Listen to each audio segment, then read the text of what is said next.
Sasa nikizungumzia, nikiongezea hii maneno mengine ambayo tunasema, nataka niwaulize swali.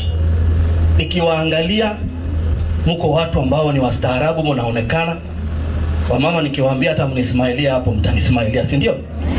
By the way, happy International Women's Day to you.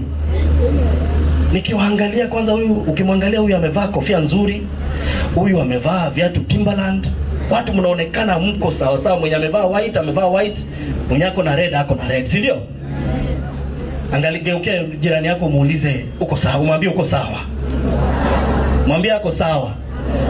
Sasa nyinyi mnavyoonekana watanashati namna hii, walimbwende namna hii, na mnaonekana hamuna woga. Na hata nikiwaangalia nyuso zenu mnakaa mko na pesa. Pesa mnazo amnazo? Mko na pesa. Na mmezoea kutumia pesa. Kweli si kweli? Sasa nikiwaangalia hivi na haya yote ambayo nimewauliza, kuna mtu hapa ambaye atapigia William Ruto kura 2027? Iko?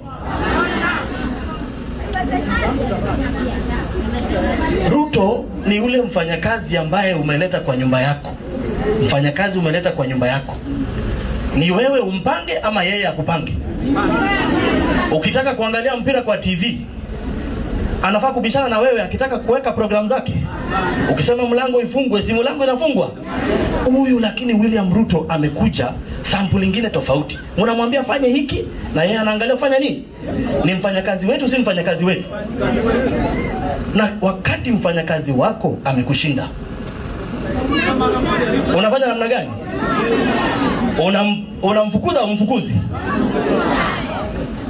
Kwa hayo mengi na machache, nashukuru sana. Jina langu tena niliona mna struggle hapa kuni identify. Jina yangu ni Barongo Obadia, mbunge wa Bomachoge Borabu. Asanteni na Mungu awabariki.